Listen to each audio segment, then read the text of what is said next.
जिसको मोदी ने यहाँ से यहाँ ला दिया। वो जो हमारी अर्थव्यवस्था जीडीपी है ना, वो किसान के कंधों पर निर्भर करती है। हमारे गले में फांसी का फंदा डाला जा रहा है। 2 साल तक हमारे को सुविधाएं देकर फिर हमारे को जिंदगी भर लूटेंगे। मोदी साहब, पैसा आपने लिया है, उनको हिसाब आप दो। हम अपनी खेती नहीं बिकने देंगे, अपनी जमीन नहीं बिकने देंगे, अपनी माँ के साथ सौदा नहीं होने देंगे। मित्रों, घर बैठ के आप लोगों को अमीर होना है तो अपना घर ही बेच दो। मेरा खट्टर, सरकार मेरी खटारा, ईवी को और बना दो, ढूंढ पे खवा दो थारा। आप वहां जाकर बिरयानी खाओ, ठीक है। हम अपने यहाँ बैठकर अगर पिज्जे बर्गर खाएं तो गलत। 10 लाख रुपए के एक दिन में 6 सूट, और हमारे बड़े बुजुर्ग अगर धोती कुर्ता पहन ले तो हमारी बाहर से फंडिंग। पहला टीका लगाओ मोदी को, दूसरा लगाओ योगी को, तीसरा लगाओ कानिया को, और चौथा लगाओ उस मुकेश बनिया को। टिकरी बॉर्डर पर हमारे साथ समाज सेवी है हर्ष चितकारा, और हम इनसे बात करते हैं कि ये कैसे सोचते हैं फार्मर प्रोटेस्ट को लेकर के। सर, फार्मर प्रोटेस्ट को लेकर के जिस तरह से गोदी मीडिया में और खास तौर से जो सत्ताधारी दल के नेता हैं वो अलग अलग बातें कर रहे हैं कि ये तो फार्मर्स नहीं है, नकली हैं, ये है वो है, तमाम तरह की, आप कैसे देखते हैं और इनको क्या जवाब देंगे? देखिए, सरकार का काम होता है कीचड़ उछालना, सरकार का काम होता है अपने आप को अच्छा दिखाना, अच्छा बताना।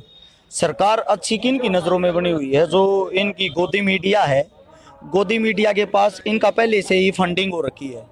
फंडिंग 2024 तक के चुनाव की हो रखी है कि भाई 24 तक का जो चुनाव है, उस चुनाव तक की जो भी पेमेंट आप लोगों की बनती है वो आप लो। वो पेमेंट उनको देके उनके गले में हमारे मोदी साहब ने पट्टा डाल रखा है। जैसे वो उनका पट्टा हिलाएंगे वो ऐसे ही भोंकेंगे। उनका काम भोंकते रहना। वही हमारे को आतंकवादी बता रहे हैं, वही हमारे को बदनाम कर रहे हैं, वही हमारे पे उंगलियां उठा रहे हैं।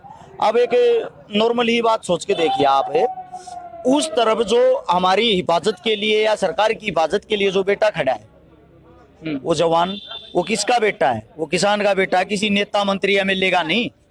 हरियाणा और पंजाब, सिर्फ अगर 2 स्टेटों के अंदर आप जाओगे, 6000 परिवार ऐसे हैं, 6000 परिवार ऐसे हैं जिनके बेटे वहां, कवारे बेटे, कम उम्र में 18, 19, 20, 21, 22 साल की उम्र में हमारे देश के लिए अपनी शहादत देकर हमेशा हमेशा के लिए विलीन हो गए, शहीद हो गए।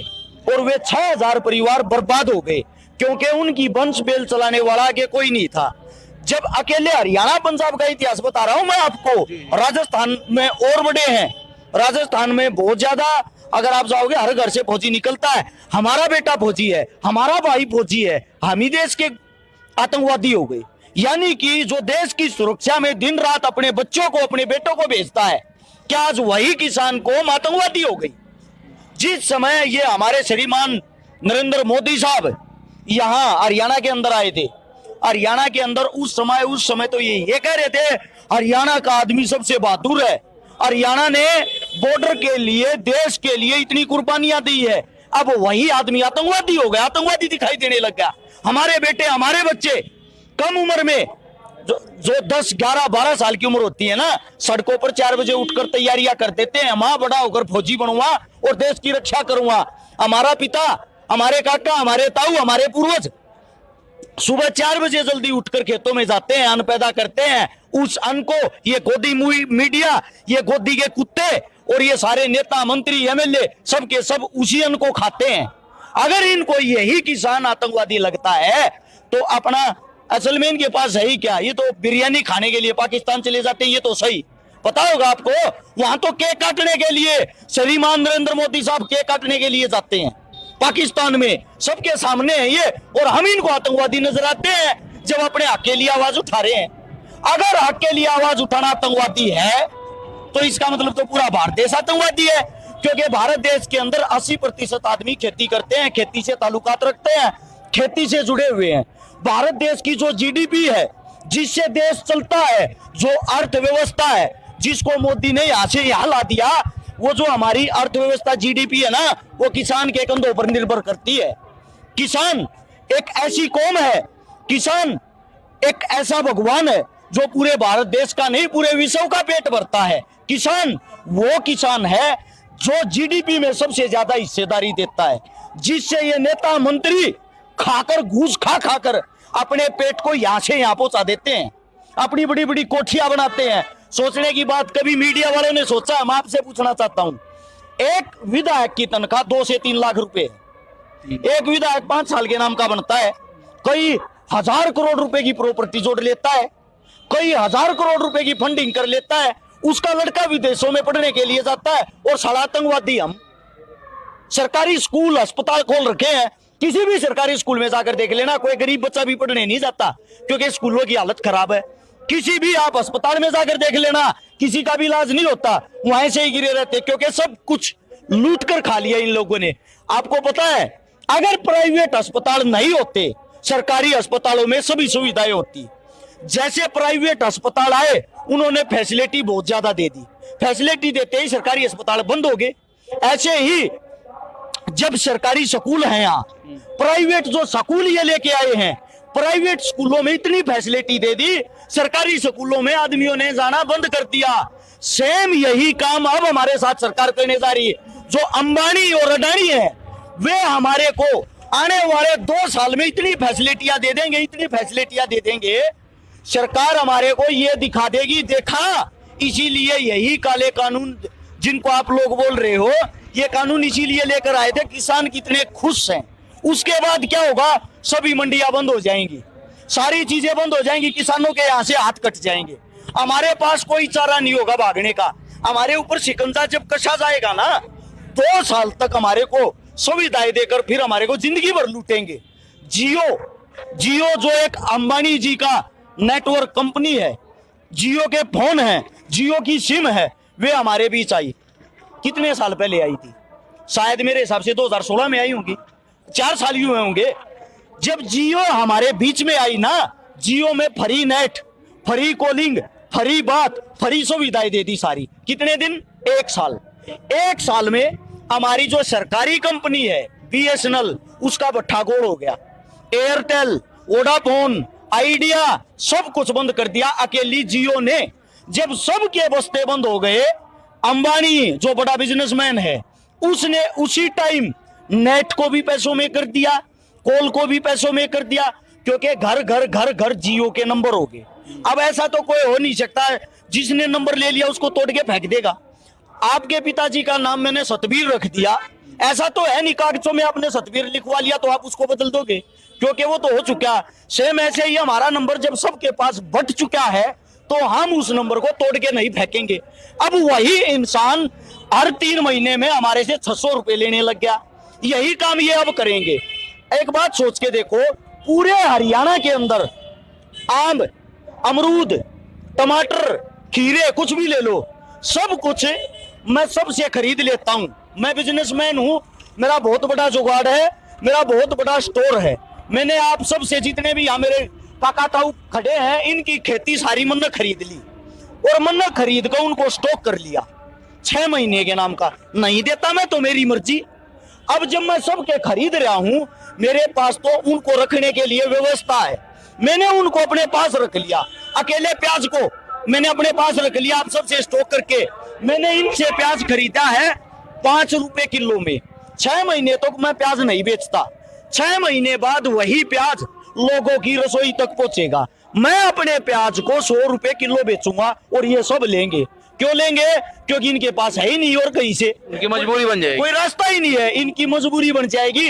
तो ये हमारे गले में फांसी का फंदा डाला जा रहा है। और जो मूर्ख इंसान है, मैं उनसे कहना चाहता हूं, आप आंखें खोल कर देखो, किसान ना तो आज तक मरा है, ना किसान आगे मरेगा। क्योंकि किसान वो है, सुबह उठते ही 4 बजे मेहनत करनी शुरू कर देता, रात के 11 बजे तक मेहनत करता है। किसान की ना ही तो कोई छुट्टी होती, किसान का ना ही कोई त्योहार होता, किसान के ना ही कोई आगे होता, किसान के ना ही कोई पीछे होता। एक गेहूं की फसल को तैयार करने में 120 दिन लगते हैं। 120 दिन लगातार उनकी देखभाल करना, पानी देना, उन पर खाद देना, बीज देना, उन पर खर्चा करना, तेल फूकना, उनकी देखभाल करना। एक बार आसमान बरसता है, सारी खेती नष्ट। किसान अपनी छाती में मुक्का मार के ये सोच लेता, कोई नहीं, अगली बार हम तो फिर देख लेंगे, हमारी जमीन अगली बार फिर तैयार हो जाएगी। अगली बार फिर होता है, फिर सरकार बाहू में हमें जान से मार देती है। सोचने की बात यह है, आज तक कभी किसी ने किसानों के बारे में सोचा है? 1991-92 के दौरान एक भारत देश का प्रधानमंत्री कुछ टाइम के लिए बना था, जिसका नाम था चंद्रशेखर। उसका कहना था, उसने एक बात कही थी, आप जैसे पत्रकार ने उससे सवाल किया, नेताजी अब आप किसानों के लिए क्या भला करोगे? वो कैमरे के सामने बोला मैं कुछ भी भला नहीं करूंगा। तो उससे पूछा, आप भारत देश के प्रधानमंत्री हो, बनने से पहले तो ये कह रहे थे हम ऐसे कर देंगे वैसे कर देंगे, अब आप सीधा मना कर रहे हो। ये बोला फर्क सिर्फ इतना है, मैंने कैमरे के सामने मना किया है, बाकी जितने प्रधानमंत्री बने हुए कैमरे के पीछे मना करते हैं। क्योंकि अगर किसानों का भला कर दिया, अगर किसान अमीर हो गया, हमारे झंडे कौन उठाएगा?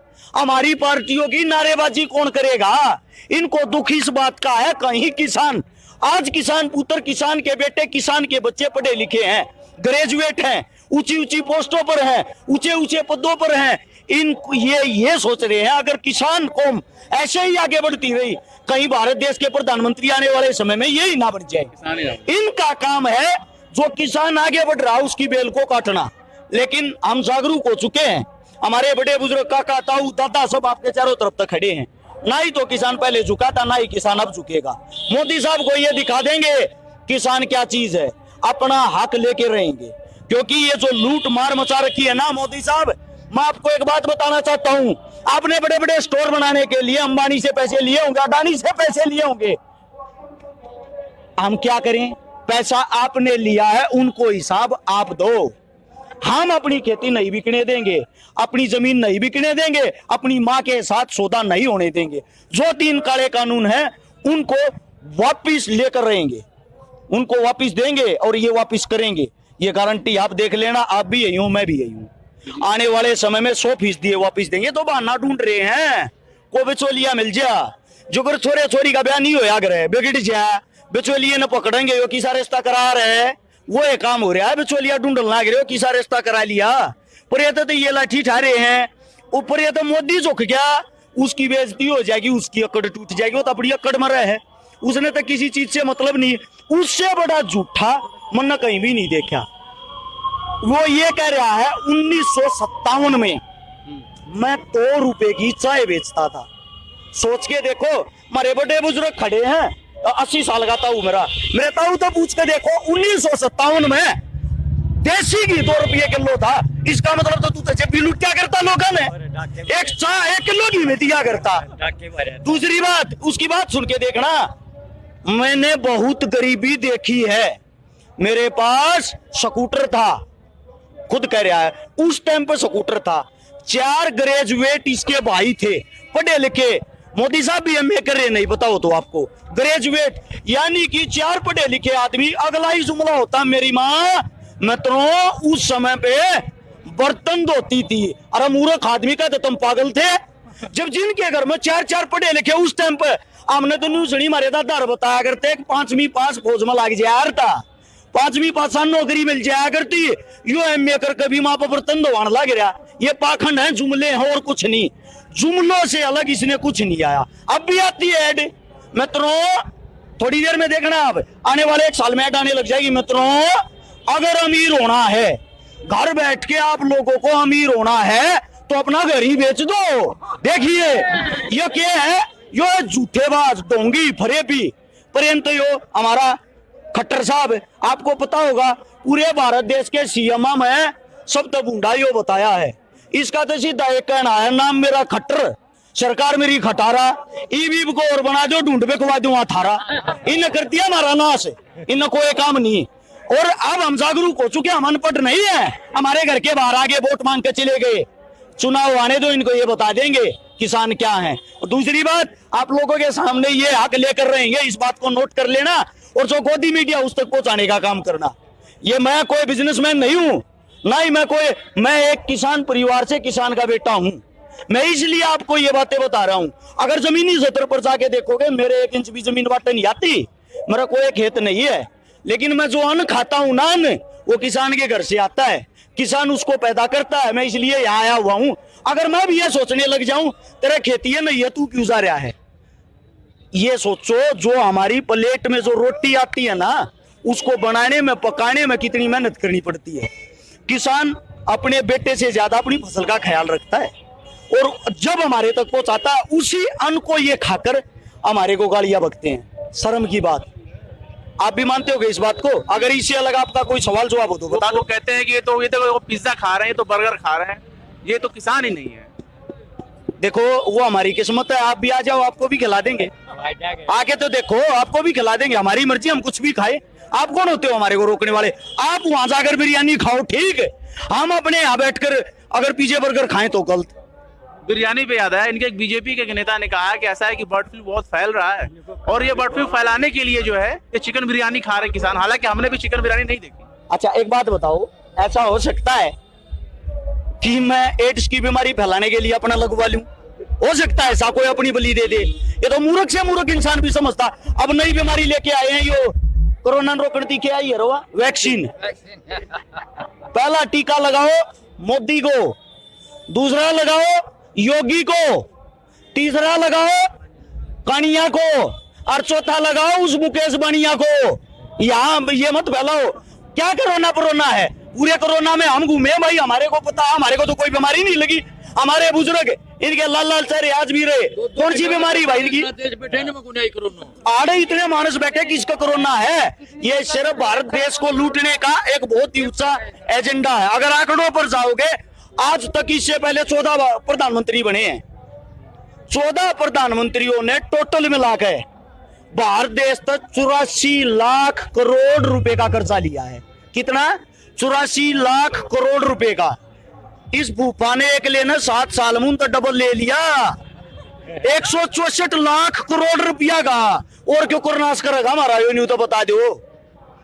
इसका तो काम ये है, इसकी हर एक चीज में लोभ है। उसको एक फोटो में देखा मैंने, मोर को वो खिला रहा है, छोटा मोर था, उसको टुकड़े रोटी। मोर भी बेचारा मन तो ये कह रहा होगा आज रोटी खवावे है, इस मारे खवाओ लोभ में। बेटा जल्दी बटा हो जाता ना, बटा कर और महंगा बेचूंगा। इसने और कुछ नहीं, इसने सिर्फ लोभ और लालच, इन्होंने देश का नाश करके धर दिया। इन्होंने वो सर्वनाश कर दिया है, सारी चीजें प्राइवेट कर दिया। आपको पता होगा किसी एयरपोर्ट के बाहर जाना हमें गर्व होता था, जब एयरपोर्ट जो होते थे वो हमारे होते थे। आज एयरपोर्ट हमारे नहीं है, एयरपोर्ट भी अंबानी और अडानी के हैं, वो भी बेच दिए। आपको पता होगा रेल बेच दी, इतनी बड़ी चीज वो लेके आ रहा था, क्या बुलेट ट्रेन, पता नहीं साहब जी का कैसे यू टर्न घूम गया, रेल ही बेच दी। बोला छोटो टंटा है, खत्म करो, रेल रखनी ही क्यों है, इतनी बड़ी चीज की कौन संभाल करेगा? ये है सौदागर। एक बात कहता था, मेरा क्या है, झोला उठाऊंगा और चला जाऊंगा।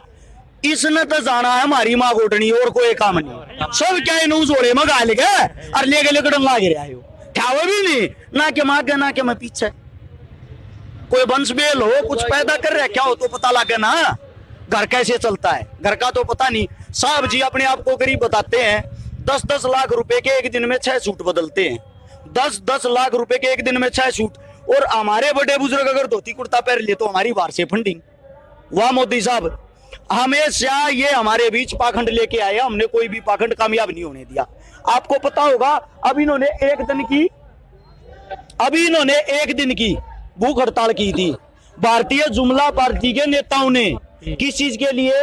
SYL का पानी पंजाब वालों से लेकर हरियाणा में आएंगे। वो इनका क्या था, हरियाणा पंजाब के दोनों भाइयों का आपस में झगड़ा हो जाए। अब इस सवाल का जवाब मैं देता हूं, मोदी साहब आप 2014 में हरियाणा के रेवाड़ी में रैली करने के लिए आए थे, जिसमें इन्होंने 2 मुद्दे बताए थे। मुद्दा नंबर 1, जितने जो अर्धसैनिक बल के फौजी हैं उनकी पेंशन लागू हो। आप प्रधानमंत्री बन गए हो, 7 साल हो गए हैं, आप ही का सवाल था, आप ही का जवाब दे दो, उनकी पेंशन कब लागू करोगे? बात नंबर 2, इन्होंने कहा था पाकिस्तान जाने वाला पानी मैं हरियाणा लेकर आऊंगा। मोदी साहब हम आपसे रिक्वेस्ट करते हैं, जो आप पाकिस्तान वाला पानी जा रहा है ना उसको रोक के पंजाब ले आओ। SYL का पानी पंजाब में पानी इतना ज्यादा हो जाएगा, हमें अपने आप मिल जाएगा। कुछ करके दिखाओ, बहाने मत बनाओ। ये है सिर्फ बहाने बनाना और कुछ नहीं। अगर और कोई सवाल हो तो बताओ। बहुत बहुत शुक्रिया, आपने हमें वक्त दिया, हमारे लिए इतना समय निकाला। गोदी मीडिया को छोड़कर अपने भाइयों को आगे बढ़ाएं, ताकि ये किसानों की बातों को आगे बढ़ा सके। क्योंकि आप लोगों को पता है मीडिया चौथा स्तंभ होती, वो मीडिया नहीं, वो गोदी मीडिया वो नहीं, वो है गोदी मीडिया। जो गोदी में बैठ के इंटरव्यू लेती वो काहे की मीडिया है? जो मेरे साथी सच्चे रियल पत्रकार हैं, किसानों की जवानों की आवाज उठाते हैं, देश की भलाई की बात करते हैं, इनके चैनलों को ज्यादा से ज्यादा सब्सक्राइब करें, वीडियो को आगे से आगे शेयर करें। आप घर बैठकर भी आंदोलन लड़ सकते हो। जो यहाँ नहीं आ सकते, जो हमारे भाई नौकरी लगे हुए, वो घर बैठकर वीडियो देखें, आगे फैलाने का काम करें, किसानों की सोशल मीडिया बने। सभी साथियों का हर्ष छिकारा की तरफ से धन्यवाद। राम राम, जय हिंद।